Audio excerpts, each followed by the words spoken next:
15일, 4월 15일 부활절 전날 퍼레이드를 했습니다. 잠깐만 영상 보여드리겠습니다.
지난주에 부활주일날 오후에 구역 찬양대회를 하는데 아주 참 잘했습니다.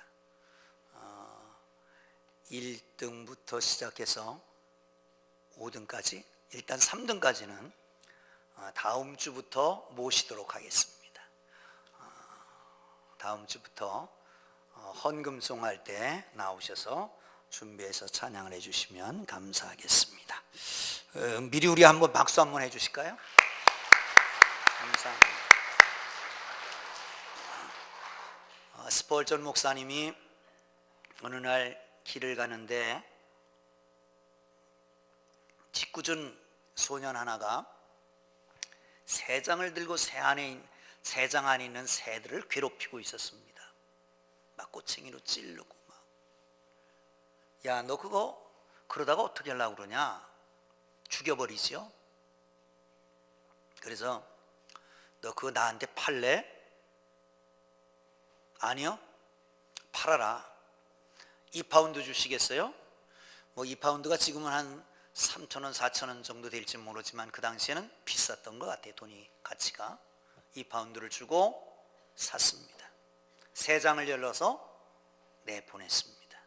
그리고 그 다음 주일날 와서 설교를 하면서 이런 설교를 했습니다. 내가 3장에 있는 새를 사서 놔줬다. 어느 날 하나님께서 죄한테 물어봤답니다. 죄야, 인간들을 어떻게 할래? 인간들에게 질투와 미움과 싸움을 가르쳐서 서로 싸우고 그러다가 죽여버릴 거예요. 그 인간들 나한테 팔래? 팔으면 그게 그 인간들이 하나님을 침뱉고 모욕하고 못 받고 죽일 겁니다. 그래도 사시겠습니까? 그렇다면 하나님의 눈물과 피를 주십시오. 하나님께서 사람을 샀답니다. 그래서 침뱉고 모욕하고 십자가에 못 박고 하는 것을 눈물과 피로 사셔서 그렇게 당하시고 부활하셨다라고 하는 겁니다. 사랑하는 성도 여러분, 원래 성경은 하나님이 존재에 대해서 증명하려고 하지 않습니다. 그냥 하나님에 대해서 말씀을 할 뿐입니다. 같은 맥락에서 부활이라고 하는 것도 어떻게 부활했다라고 하는 것을 증명하지 않습니다. 부활은 사건이기 때문에 그렇습니다. 아이가 태어나면 어떻게 태어나는지 알지 못합니다. 그러나 그것을 증명하려고 그러니까 남정모혈 이렇게 해가지고 사람이 만들어졌다, 부정모혈로 만들어졌다 이렇게 설명을 하지만 그냥 태어난 아이는 전혀 상관없습니다. 태어난 사건이기 때문에 그렇습니다. 예수님이 부활했는지 안 했는지 그것은 단지 경험한 사람들은 증명할 필요가 없는 것입니다. 단지 부활하신 주님을 만났던 사람들이 어떻게 변화되었는가 그것만 성경에서는 얘기하고 있습니다. 어떤 은혜를 받았느냐 그것만 말씀하고 있습니다. 오늘 본문을 통해서 저희는 예수님을 만났던 부활한 주님을 만났던 사람들이 어떤 은혜를 받고 누렸느냐라고 하는 것을 함께 나누기를 원합니다. 그리고 여러분, 주님의 부활을 직접 경험하기를 주의 이름으로 축원합니다. 부활장이라고 하는 고린도전서 15장에는 부활하신 주님이 만났던 사람들에 대해서 쭉 나열합니다.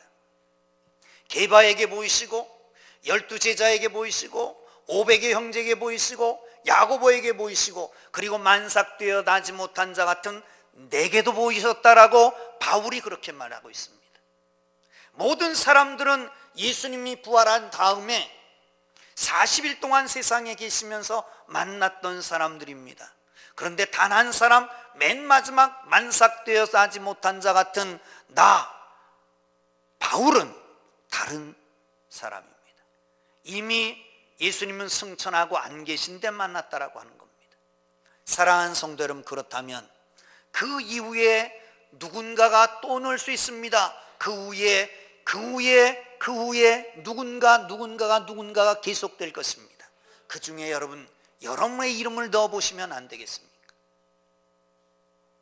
게바에게 보이시고 12사도에게 보이시고 500의 형제에게 보이시고 그리고 야고보 예수님의 동생에게도 보이시고 승천하신 다음에 바울에게 보이시던 그분이 바로 여러분에게 저에게 보이시는 놀라운 축복이 있기를 주의 이름으로 축원합니다.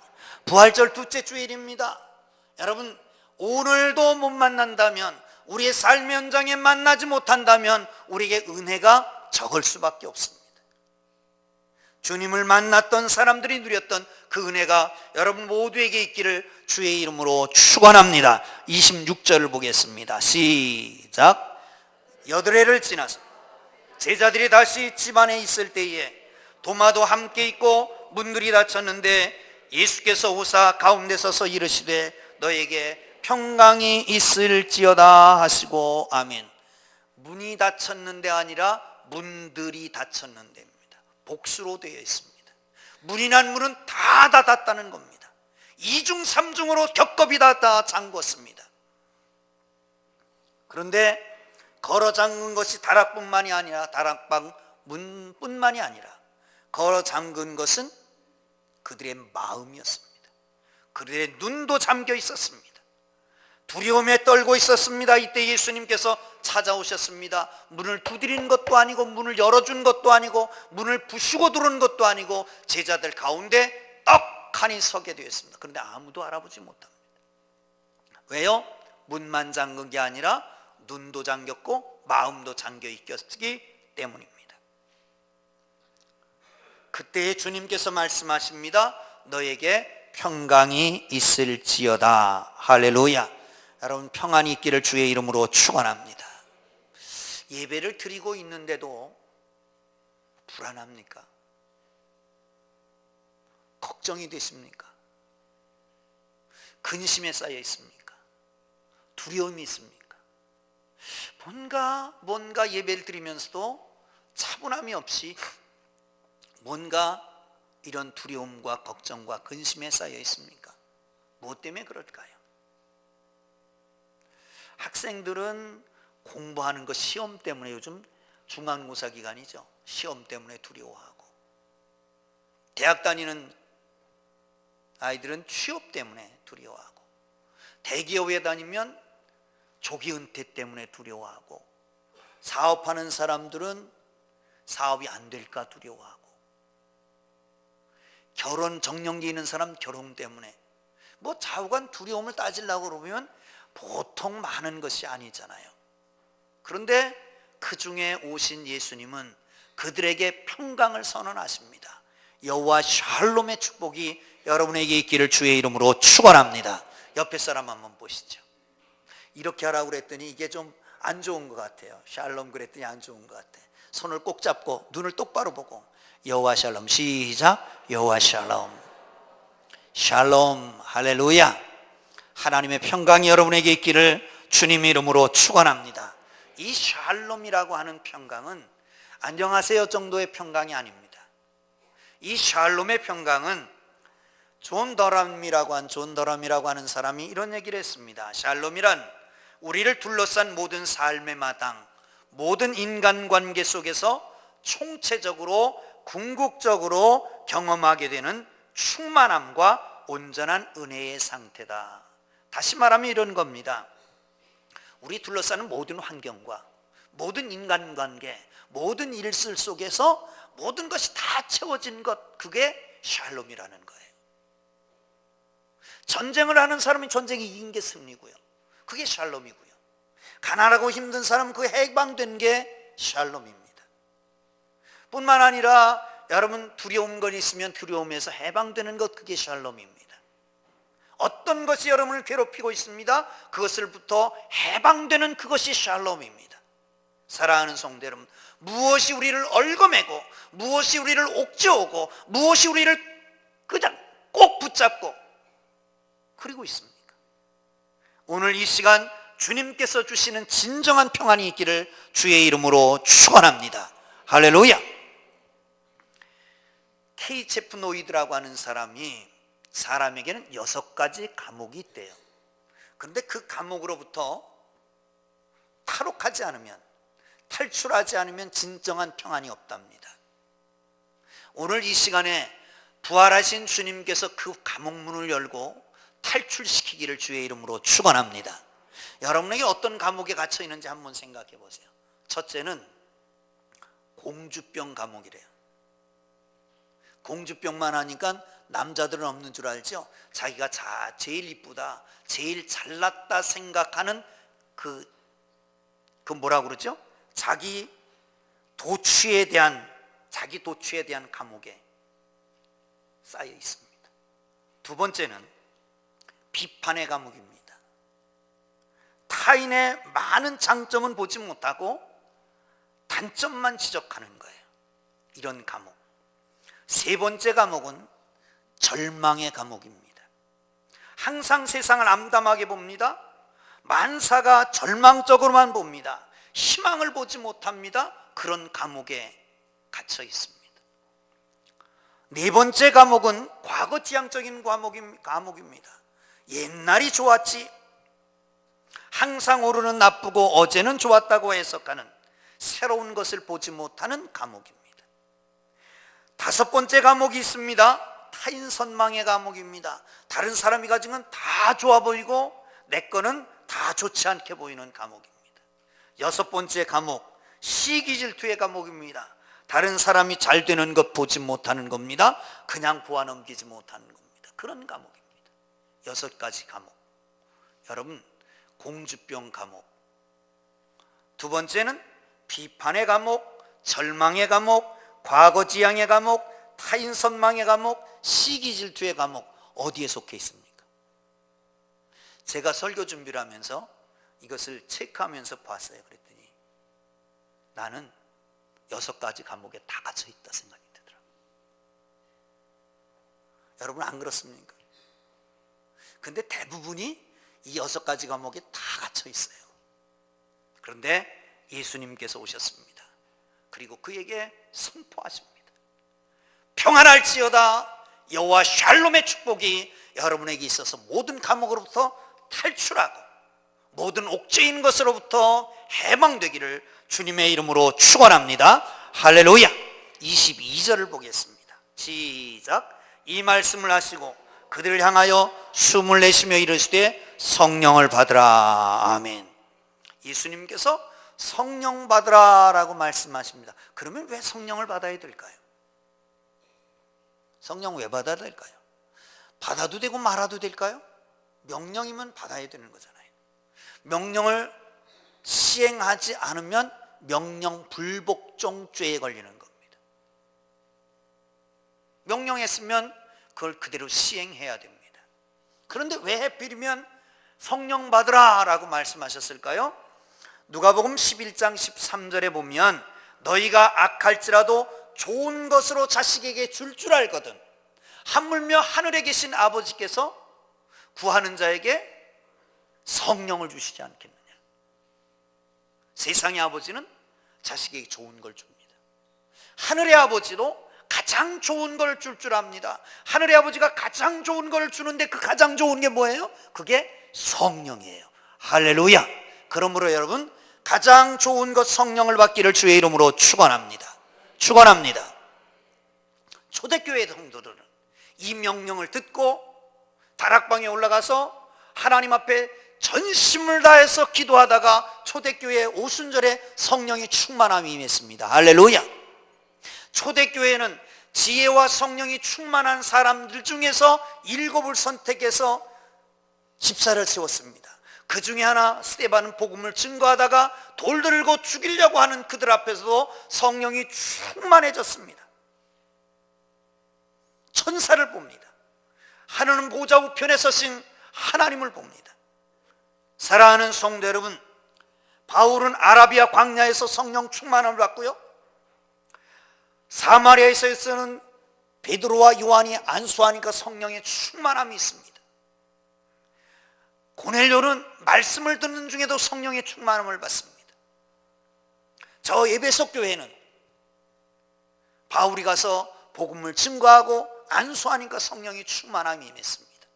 사랑하는 성도 여러분, 성령 충만해야 합니다. 교회로 우리의 삶도 우리의 가정도 성령이 인도할 수 있도록, 성령이 지배할 수 있도록 성령께 내드리는 하나님의 사람들이 되기를 주의 이름으로 축원합니다. 그러면 평안해지는 거예요. 성령 받으면 권능이 생깁니다. 성령을 받으면 영적 변화가 일어납니다. 의심이 사라집니다. 성령 받으면 믿음의 확신이 생깁니다. 죄에서 벗겨집니다. 속사람이 강건해집니다. 마음이 유쾌해집니다. 성령 받으면 열매가 맺혀집니다. 인격이 주님 닮습니다. 할렐루야. 성령 받으면 은사도 나타납니다. 질병도 치유됩니다. 귀신도 쫓아나갑니다. 우리의 마음도 가벼워집니다. 속사람이 강건해집니다. 마음이 흔쾌해집니다. 정말 기뻐집니다. 성령 충만하면 영권, 물권, 인권이 열려지는 걸 믿으시기를 축원합니다. 할렐루야. 성령 충만하기를 힘쓰기를 주님 이름으로 축원합니다.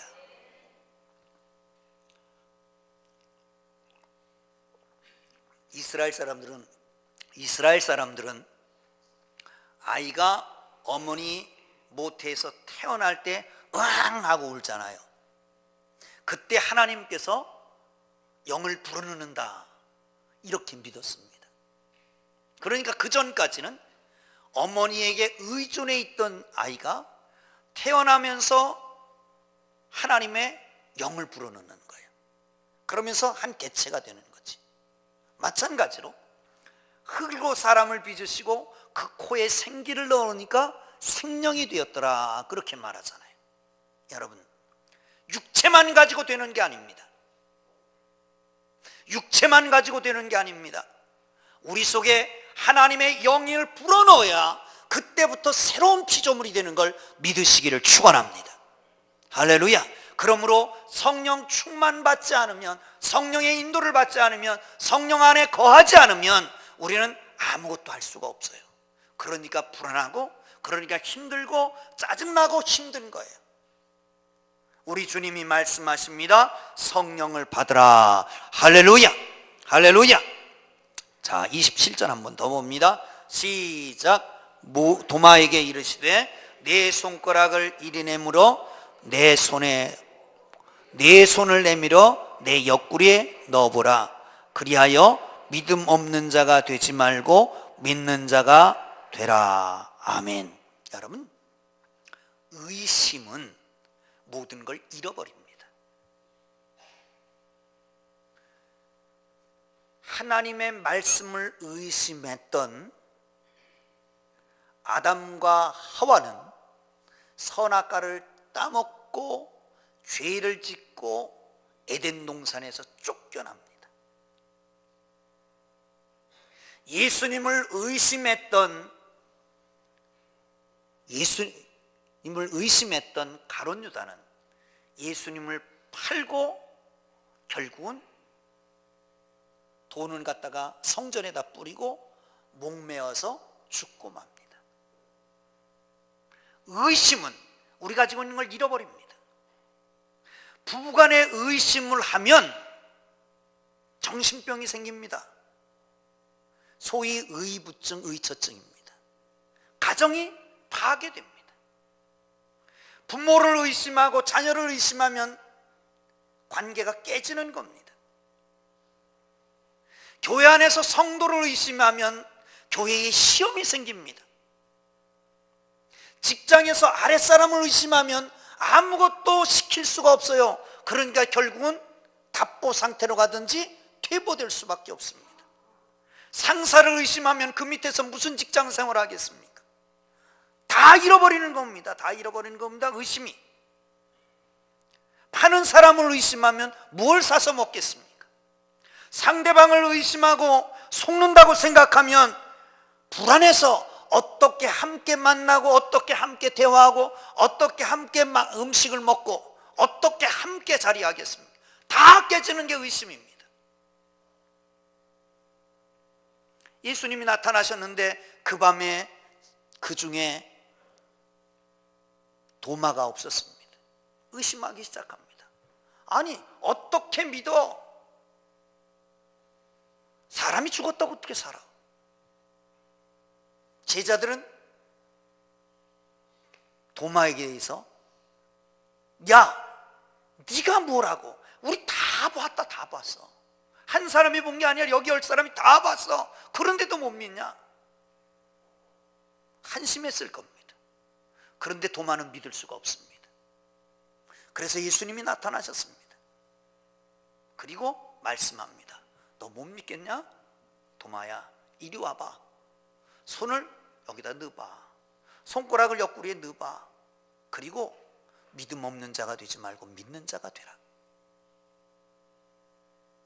넣어보고 싶었을까요? 그 순간에는 넣을 수가 없었을 겁니다. 무릎을 탁 꿇고 고백합니다. 주는 나의 주시요 나의 하나님이십니다.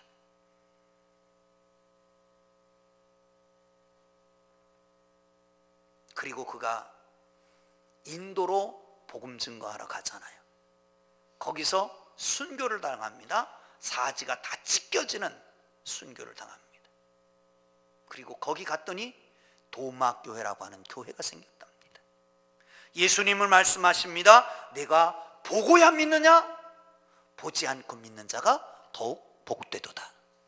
할렐루야. 할렐루야. 여러분, 사람들이 참 이상해요. 신문은 잘 믿어. 텔레비전 잘 믿어. 어떤 전문가가 나와서 건강에 채소가 좋다 그러면 채소만 먹어. 비타민이 좋다 그러면 비타민 살려고 약국에 줄을 서. 만복이 걷는데 뭐 걷는 게 제일 좋다 그러면 만보기가 동일한데, 마누라 말도 참 잘 믿어요. 그래서 어떤 기독교 단체에서 가정 세미나를 했답니다. 공처가를 애처가로 바꾸는 가정 세미나. 그렇게 모아놓고 많은 사람들이 남자들만 쫙 모였잖아요. 그래서 처음에 이 사람들이 예수 믿는 사람이 아니냐라고 하는 걸 점검하기 위해서, 여러분 중에 예수님이 부활하셨다고 한 사실을 믿는 사람 손 들어보세요. 다 손을 들더래요. 그런데 한 사람이 손을 안 들더래. 그래서 물었답니다. 부활하신 주님을 안 믿습니까? 그랬더니 이렇게 대답하더래요. 우리 아내가 남자들이 많이 하면 그 짓 다 잘못된 짓이라고, 남자들이 많이 하는 짓은 하지 말라고 그랬대. 그래서 남자들이 손 다 드니까 난 안 들었다는 거예요. 근데 한 사람은 또 오르락내리락 그러더래. 그래서 당신은 왜 손을 들려면 들지 안 들리면 안 들고 그러지 왜 손을 들었다 내렸다 하냐고. 그랬더니 글쎄 날마다 우리 아내가 오늘 해야 될 일 얘기하는데 오늘은 늦잠 자갖고 일어나서 그 얘기를 못 받아 갖고 왔다고. 지금 전화해봐서 알아보겠다고. 여러분, 아내 얘기 듣고 TV 얘기는 잘 듣는데 이게 보통 몇 년입니까?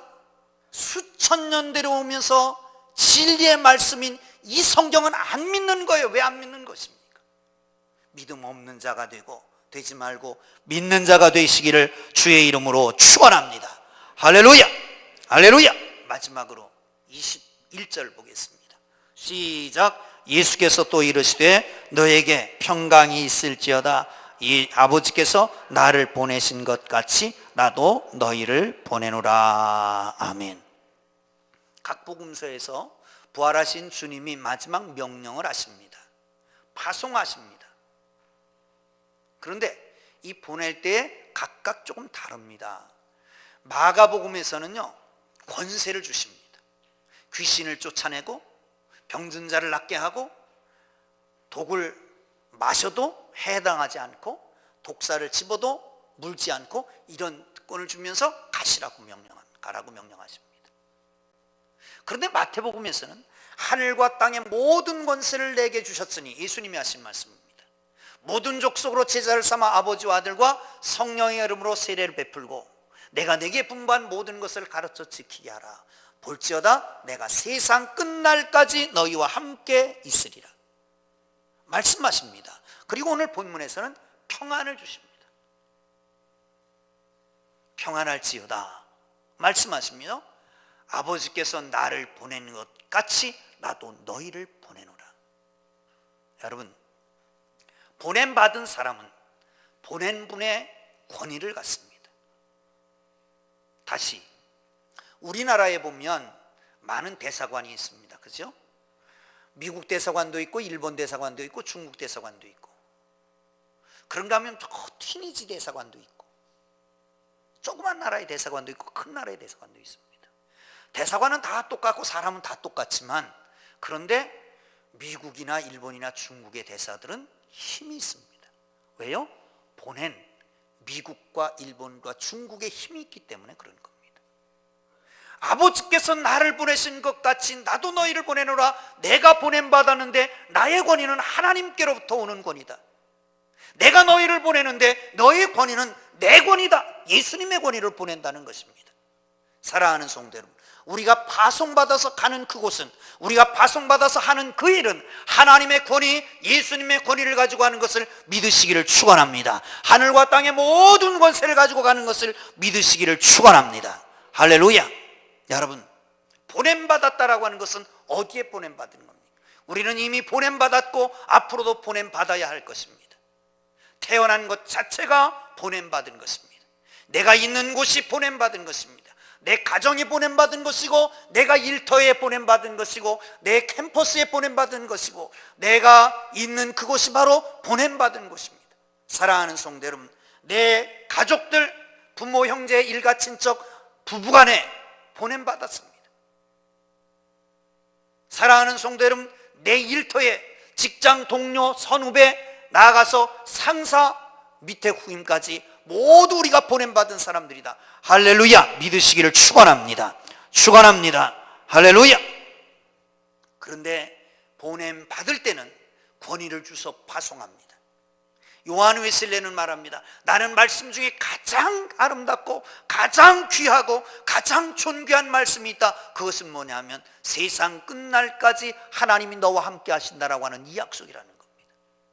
여러분, 하나님이 우리와 함께 하십니다. 할렐루야. 할렐루야. 더군다나 보냄받은 그곳에 함께 하십니다. 보냄받아서 사명을 감당하는 그곳에 함께 하십니다. 할렐루야. 할렐루야. 여러분, 내가 내 일을 하는 것보다 하나님이 내 일을 하시는 게 훨씬 더 크고 효과적이고 아름답게 이루어지는 걸 믿으시기를 축원합니다. 내가 내 일 붙잡고 하지 말고 그거 고심하지 말고 하나님의 일을 열심히 하다 보면 하나님이 내 일을 해주시는 그 축복이 여러분에게 임하기를 주님 이름으로 축원합니다. 오사카에서 나가사키로 향하는 배를 탄 어떤 젊은이가 있었습니다. 미국 청년입니다. 일본에 선교할 꿈을 가지고 많은 시간 동안 훈련받고 이제 파송돼서 첫 번째 임지로 가는 겁니다. 너무 설레었습니다. 밖에 나가서 갑판에서 바람을 쐬입니다. 바닷바람을 쐬면서 찬양을 합니다. 그리고 이제 도착할 그곳에 많은 이제 만나서 복음을 증거해야 될 그 사람들이 영혼을 생각하면서 감사를 하고 기도를 한참 합니다. 그런데 날이 너무 저물었기 때문에, 너무 늦었기 때문에 내려왔습니다. 그리고 잠을 청하려고 그러는데 아무래도 이상한 기미가 있는 겁니다. 그래서 구명조끼를 챙겨서 갑판 위로 올라갔더니 이미 배는 기울었고 점점점 물에 빠지는 거예요. 구명조끼를 입고 헤엄을 쳐갑니다. 그런데 어떤 옆에 보니까 사람 살려 하는 할머니가 한 분 있었습니다. 고민됐습니다. 구명조끼를 줘야 되느냐 말아야 되느냐, 줘야 되느냐 말아야 되느냐. 과감하게 옷을 벗어서 그 할머니한테 입혔습니다. 그리고 처음이요 마지막인 설교 한마디를 합니다. 할머니, 나중에 구조되시면 다른 사람에게 이 말은 꼭 전해주세요. 제가 할머니 대신 죽고 제 생명을 할머니에게 드린 것처럼 하나님이 사람으로 오셔서 모든 사람의 죄를 위하여 죽고 자기 생명을 주셨습니다. 그의 이름이 예수입니다. 이 사실을 믿으면 영원히 살 것입니다. 일본에 방방곡곡 다니며 복음을 증거하는 할머니가 있었습니다. 그 할머니는 이렇게 얘기했습니다. 나는 예수라고 하는 사람이 누군지를 모릅니다. 그런데 내가 물에 빠져 죽을 지경에 이르렀을 때 나를 살리고 자기가 죽으면서 한 말이 있었습니다. 나는 그분을 모릅니다. 그러나 그분은 이렇게 얘기했습니다. 내가 할머니에게 생명 주신 것처럼 하나님께서 이 땅에 사람의 몸을 입고 내려오셨고 그리고 십자가에 죽으시고 부활하셨답니다. 나는 그가 누군지 모르는데 그분이 예수라고 그럽니다. 그를 믿어야만 영생을 얻는다고 합니다. 이 말을 할 때마다 눈물을 철철 흘리면서 고백을 했답니다. 수많은 사람이 예수 앞으로 돌아왔다는 거예요. 비록 한 사람에게 증거했지만 그 생명의 씨가 수많이 퍼질 수 있었던 것입니다. 사랑하는 성도 여러분, 우리는 복음에 빚진 사람 아닙니까? 나를 위해서 주님이 십자가에 달려 돌아가셨고 부활하셔서 내게 생명을 주셨고 부활하신 주님께서 평강을 주셨고 부활하신 주님께서 믿음을 주셨고 성령을 충만하게 주셨고 이제는 말씀하십니다. 가라고. 세상에 가라고. 기도하겠습니다. 걸어가시